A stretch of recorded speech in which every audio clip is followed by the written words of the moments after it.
going on, everybody? This is dkdynamite, and tonight we have some breaking news about Black Ops Cold War Year 2, a surprise DLC update dropping tomorrow, and even more surprises. Definitely stay tuned. But before we jump into that, be sure to hit that subscribe button down below, drop a like, and make sure you have notifications on to stay up to date with everything going on in Cold War Year 2, Vanguard, and any other future Call of Duties as well. In the background, though, enjoy some nasty nuked out gameplay here on Mount Yamantau with the brand new Vargo 52 assault rifle. It's actually my second nuke with this weapon on the same map as well, which is hilarious. We end up going off and destroying the enemy team with like 70 kills. It was crazy. Enjoy the footage, and if you guys want to drop as many nukes as I do here in Cold War, make sure you guys use code DYNAMITE to save 10% off any order over $50 at aimcontrollers.com. They actually built me this really custom, cool looking controller with my logo on it. We got paddles on the back. It's incredible. Definitely been enjoying using it, and it's helped my gameplay quite a bit.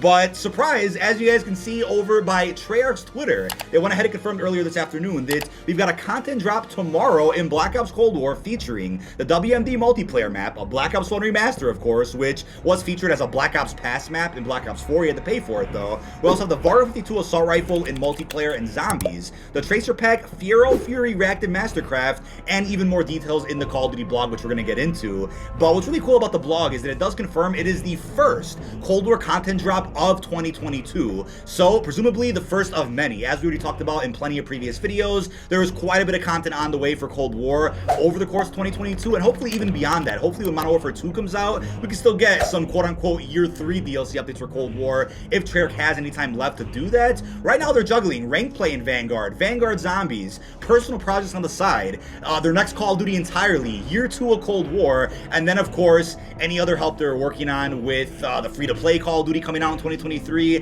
standalone Zombies project is rumored, potentially 7 different things at once. I mean, Treyarch is just unmatched in my opinion, but as we have here also an early preview of WMD itself, and I love when Treyarch does this, right? Every time a new map is about to come out in multiplayer, they drop this early preview on Twitter, kind of showing you a little bit of a preview through the map itself, the mini-map layout, and all of that good stuff. I absolutely love seeing that. As they wrote, a Black Ops Classic joins the 6v6 map rotation tomorrow. And what's really cool about this is that in the blog post we have some screenshots, or some more in-depth screenshots of WMD, as you'll see, but if you actually right-click and save these images on a PC, it will say that the file name is quote-unquote Black Ops Cold War Year 2. So yes, folks, Year 2 is real. Treyarch is carrying everything at the moment with the COD franchise. Don't at me. I mean, keep up the cope in the comments if you guys want, but Treyarch is carrying everything right now, which is hilarious. But for those out there that were doubting Year 2, saying, oh, it doesn't exist, it's clickbait, it's not real, I mean, gameplay had surfaced a couple of weeks ago for WMD, the new weapon, the bundles, other game modes. So Year 2 has been real for a while, but the first batch of content for Year 2 is finally dropping tomorrow on March 4th.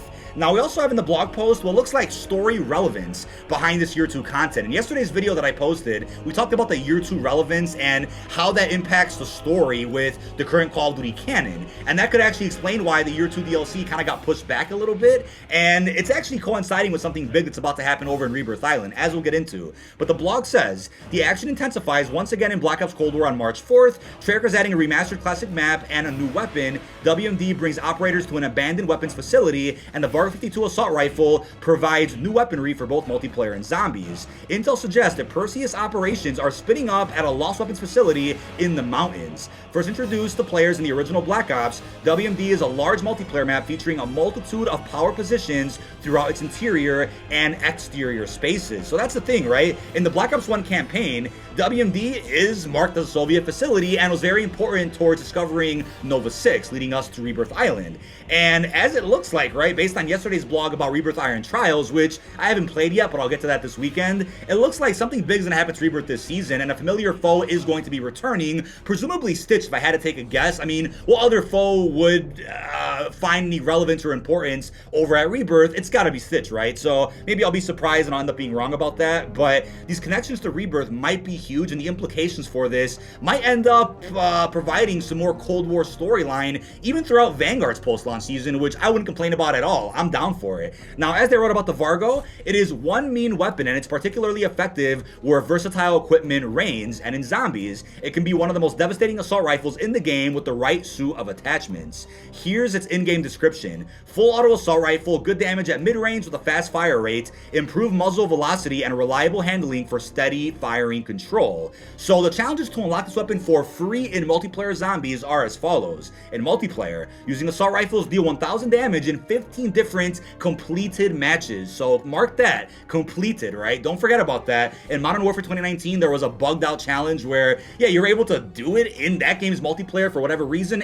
and you're able to back out of the games when doing it. But in Cold War, it's the same challenge, but you cannot back out of your matches. You have to stay and complete every single one of them, or else your challenge will bug out and you're not going to be happy. But for zombies, eliminate 750 enemies while using an assault rifle that has been pack-a-punched 3 times. So I love when the challenges in zombies are a bit more difficult and time-consuming. It's extra replayability for those out there that only play zombies here in Black Ops Cold War. But taking a look at the upcoming Mastercraft bundle, which I'm really excited about. I know I already maxed out the Vargo because I unlocked it in Modern Warfare early. I dropped Nukes with it. I played with it, I should say, over an Outbreak. Beat the Legion boss fight with it. But the Mastercraft's going to change the game, right? I cannot wait for this bundle. So looking to drop in with the Vargo 52 right away. Get the Ferro Fluid Weapon Blueprint as part of the Tracer Pack Ferro Fury Reactive Mastercraft bundle. Bit of a mouthful there. Live on March 4th in the Black Ops Cold War and Warzone in-game stores. In addition to the Ferro Fluid Assault Rifle Blueprint, this bundle features an LMG blueprint, as you'll see, and the Liquid Metal SMG blueprint. We also have a Charm animated calling card, a sticker,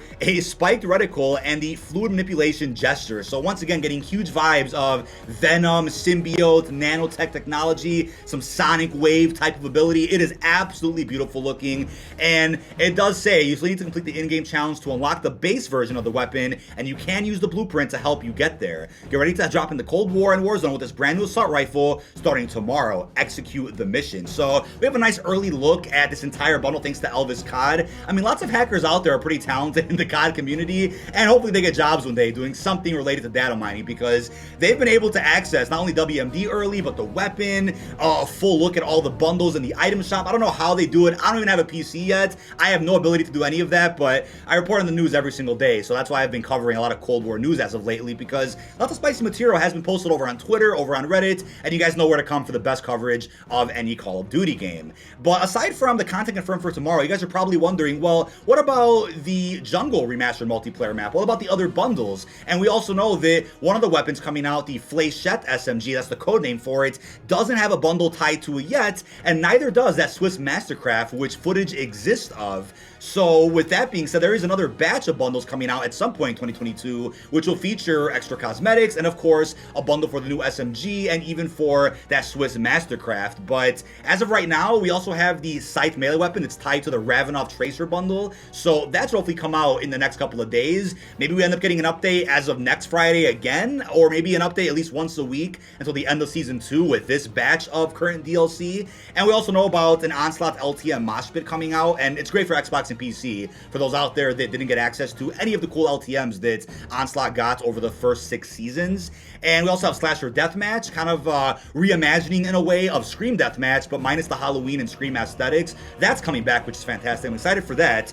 And obviously a range of other multiplayer maps are also rumored, other remasters, maybe even some new maps as well. But either way, I think it's fantastic that there is story relevance behind the Year 2 content they are going to add in. And Treyarch did that flawlessly over the first 6 seasons, where everything they added in had a purpose. It wasn't for nothing. It played some type of integral role in either the storyline for multiplayer in Warzone or for zombies. Now, the thing is, right, there was an original schedule for bundle releases, which was Tuesday, Thursday, and Sunday. That has now been broken. So yes, the cycle is broken here, Doctor. Yes. With that being said, I guess we have a new bundle schedule for Year 2. It could be Friday, Sunday, Tuesday. It could be Friday, Monday, Wednesday. I mean, we're not sure what the new schedule looks like, and we're also not sure if the release of the Mastercraft tomorrow is going to jumpstart a new schedule where every 2-3 days we get a new bundle in Cold War. There are a good, 5 or 6 of them that we know of right now for Year 2. Plenty more on the way, so it's unclear when that schedule will begin, or if it'll just be sporadic, where maybe once or twice a month we get a content drop in Cold War featuring featuring new bundles, maps, weapons, modes, the works. But I love the fact that Treyarch essentially confirmed they're pulling a Black Ops 3 here. Black Ops 3, as a reminder, got 3 full years of support, extra remasters, events, cosmetics, weapons, zombies, modes. I mean, Black Ops 3 did it all, and there's no reason why Cold War can't do the same, especially considering we have a bit of a gap from now until Treyarch's next Call of Duty. They should have a little bit of time to have maybe an intern or two at the studio pumping out some extra content that's already done and on deck for Black Ops Cold War. So I'm really excited about this. I'm really happy that we're finally getting this update right now. I was a bit worried for a second that they were going to pull a Modern Warfare and say, all right, let's have this content done, ready to go in the files, and then they'll drop it 7 months later. I mean, I was really hoping they wouldn't do that, and you know it's Treyarch, right? They wouldn't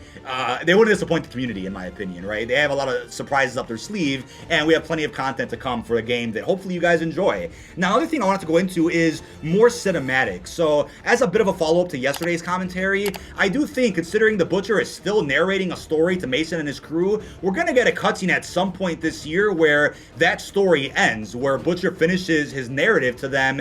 And considering we have Perseus operations still going on at WMD, I'm wondering if Butcher sent them there. I'm wondering if Butcher's gonna lead Mason's crew on a couple of missions, which somehow will tie into the Vanguard narrative, because maybe the Vanguard narrative over the next couple seasons focuses on the origins of Perseus, and then in present day, 1984, Butcher kind of tells Mason and his crew where to go to kind of close off all loose ends. We'll love it and absolutely love it if Reznov ties into any of that, where Butcher's like, oh yeah, I met Reznov during the Second World War, and you know he's still alive, right? Mason's gonna be like, what the hell, how? That would be a crazy plot twist of the century. Could even be a bit of a cliffhanger for the next Black Ops game in 2024. I mean, lots of possibilities with how they're going to tie in this Vanguard Butcher narrative into the Cold War post-launch story. I mean, we ended off on a cliffhanger already with Season 6. Not sure if Stitch is even dead, but I went more in depth in yesterday's video about what could be the fate of Stitch in either upcoming DLC or in Treyarch's next game entirely. Check that out when you guys get a chance. But as of tomorrow, I do plan on doing a double stream,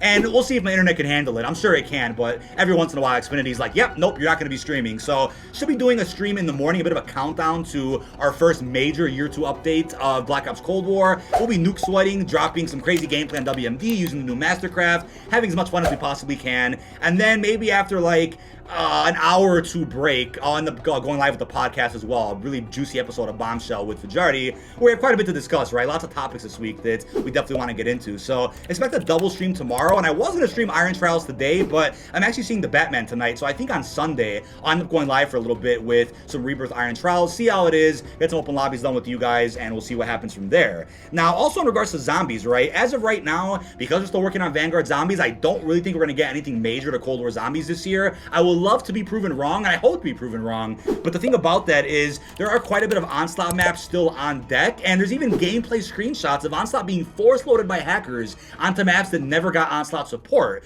So clearly it could be the flip of a switch to add Onslaught to a bunch of multiplayer maps that never got it before. I mean, I'll put the list of maps on screen so you can see some great maps that deserve it, especially some of the other gunfight maps that never got Onslaught containment. Hopefully we get all of that, and I think fingers are crossed right now across the whole community that we also get Onslaught for WMD. I mean, everybody's always wanted to see zombies on WMD, right? Any classic Black Ops 1 map will play fantastic with some zombies on it. So looking forward to seeing if they end up doing that. It wasn't mentioned in the blog post today, but could be a surprise tomorrow or even in a future update where maybe they have somebody QA test that a little better to make sure it's ready to go. That could always happen, but last and definitely not least, also an update on the Microsoft acquisition I wanted to get into real quickly. So if you guys watched Biden's State of the Union address a couple of days ago, you'll notice that we kind of heard some doubts about the major acquisition between Microsoft and Activision. He didn't mention them by a name, but kind of hinted at this. So he stated how there's lack of competition in big companies and called it exploitation by companies trying to monopolize, especially the ones raising prices on their products with no competition. So I got vibes right away that he was referencing that big Microsoft deal for $69 billion. So there is a chance the deal does not go through. So everything we've talked about leading up to this moment, where we're speculating on the future of Call of Duty, what Microsoft's going to change behind the scenes, all of that could be deemed pointless. That might not happen at all. And Activision could remain in charge for the foreseeable future of all their IPs. That could happen. But the other thing worth remembering is that Microsoft may care about changing the atmosphere and the culture behind the scenes with these development studios. They may they care about fixing everything up so that they can start pumping out some good quality games again. But I think people have to remember from a business standpoint, Microsoft just bought on the dip, right? It's even confirmed by the press that just a couple days after the report came out about Bobby Kotick and the allegations, Microsoft was immediately interested in buying Activision. So they bought at the dip. It was a huge business opportunity, and that might have been a priority over cleaning up the culture behind the scenes with the disgusting things going on at development studios, people that are executives and high power that are doing things that are completely inappropriate. I think at the end of the day, it was all about business, but what's worth remembering is that regardless of Microsoft buying them or not, or regardless of them acquiring them or not, if it even goes through, Activision and all the top executives are still coming out on top. They're making money regardless if they stay or leave. So at this point, it's like, pick your poison. Do you want them to stay and make money or leave and make money? They all have golden parachutes anyway, so no matter what, they're all going to win. But in my opinion, the priorities of developers and the innocent people, innocent men and women behind the scenes that are working on these games, to me, their priorities matter the most. And I care more about them having a safe culture to work in versus how much extra money Activision are going to make by exiting some high positions of power once Microsoft takes charge. But that is about it. This has been dkdynamite. Leave our thoughts down below in the comment section. What are your thoughts on Year 2 finally being released, or the first batch of Year 2 content being released as of tomorrow? We'll be tuning into my live stream tomorrow where we do some open lobbies, get some nasty gameplay, and also what are your thoughts on today's blog post? Really hope you've enjoyed, and peace out, everybody.